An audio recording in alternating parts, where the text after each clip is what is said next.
What's up everyone? Today we're going to talk about the 3 different mounting locations for the Garmin Livescope and when to use each.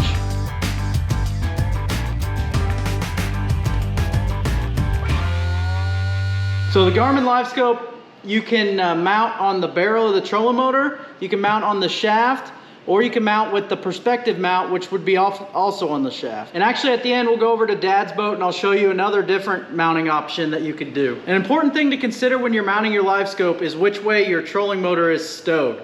So in my case, my trolling motor, my prop is pointing starboard on my boat, whereas sometimes people's trolling motor props will be out here, and that will be the port orientation. And that's important to know because you don't want your Livescope to be, if it's on the shaft or on the barrel, you don't want it to be underneath and getting smashed in this bracket. So what you want to do is you want to make sure that you figure out which side your trolling motor stows and then base the orientation of your Livescope transducer according to that. So the first thing we're going to talk about is the barrel mount.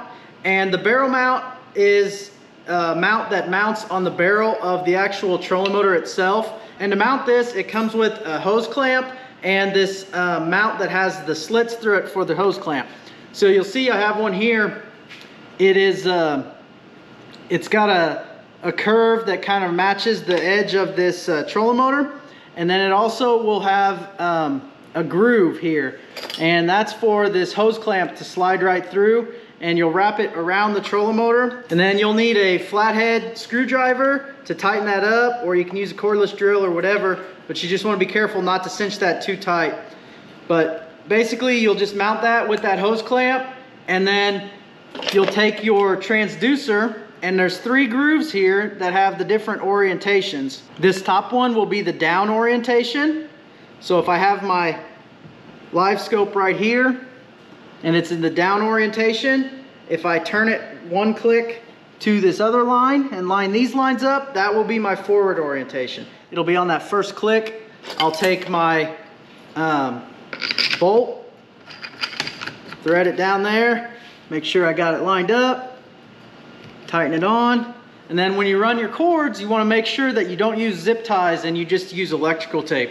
If you use zip ties, you risk possibly damaging your cords, and you don't want to do that and ruin a perfectly good Livescope transducer by just putting zip ties on it. So what you want to do is you want to use electrical tape. Make sure you get all the cords put in there so that they don't get snagged on any stumps or anything while you're fishing.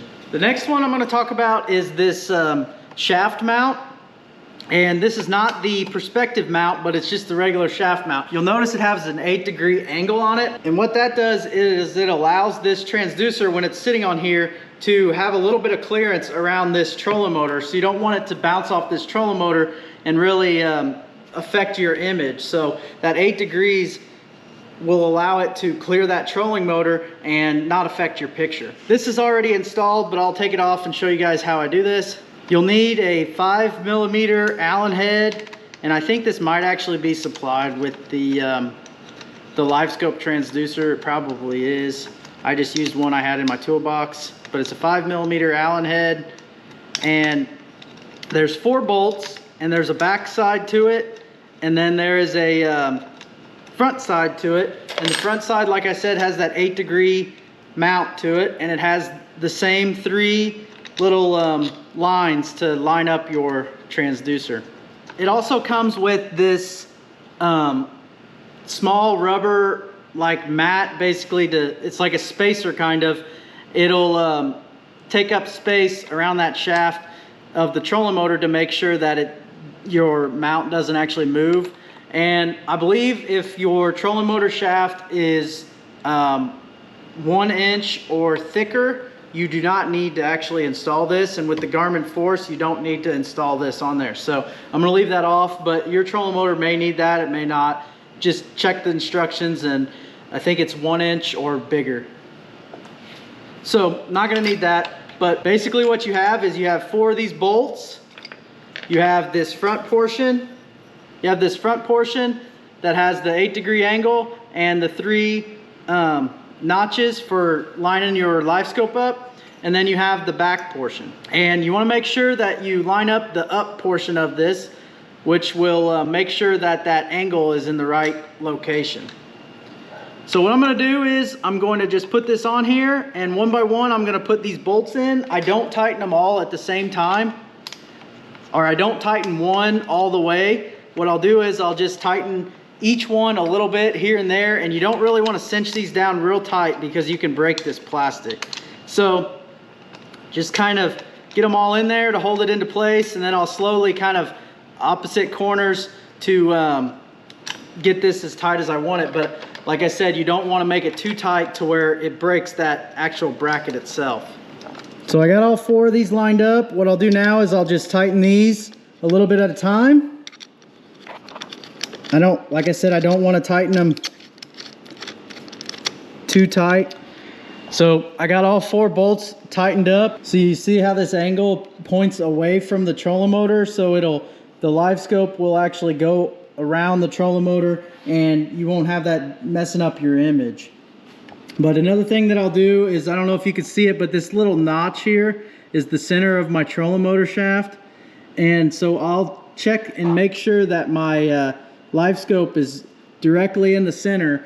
And if it's not, you'll have your Livescope shooting one to the right or one to the left. And you really don't want that. You want it shooting straight ahead, so you know that the arrow on the top of your trolling motor is pointing where that transducer is pointing. So the last thing you'll do is you'll put this Livescope transducer on here. You'll put the bolt in, and you'll make sure that you got it lined up on that one notch to the left, like such, since I'm in starboard mode again. Whereas if I have it on the middle one, that's down. So I want to make sure that it's just like that. Tighten it down, and you're good to go in the forward mode on the shaft mount. Another thing that's good to know is that it doesn't matter whether you put this transducer like this or like this.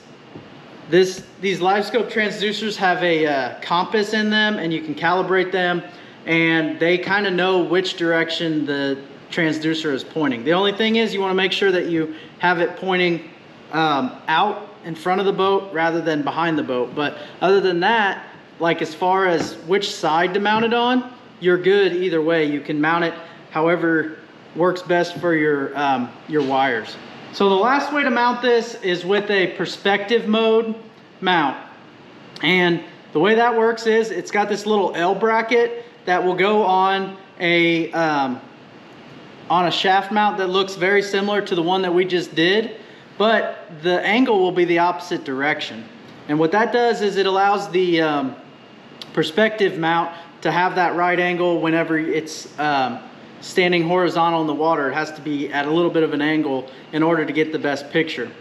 So this is very similar to the same way we did on this, so I'm not going to re-show that, but you'll notice this bracket has an angle that is the opposite direction. I think it might actually be an 11-degree angle instead of an 8-degree angle, but anyways, that's not important. You just got to know that it's the opposite direction of the forward mode mount that we just put on there. You got to make sure that you get the up portion right, and that'll help you know that the angle is in the right orientation. I'll take the short end of the perspective mount, and I'll take the short knob screw that it comes with, and I'll just thread that on there. And this perspective mount will allow you to move it from perspective to forward to down and all these different orientations with one mount. So what I'll do is I'll make sure that right now I'm going to set it up in perspective mode. I'll make sure that the line on the top is lined up with the top of the mount line. And then what I'm going to do is I'm going to take my Livescope and put it on there, attach the longer knob through this end, and I'm going to line up the appropriate lines for perspective mode, which is the one that's basically completely horizontal. And so now I have my transducer in perspective. And if I wanted to, what I can do is I can change this to forward mode very easily. What I do is I just turn it up like this and then line up this line,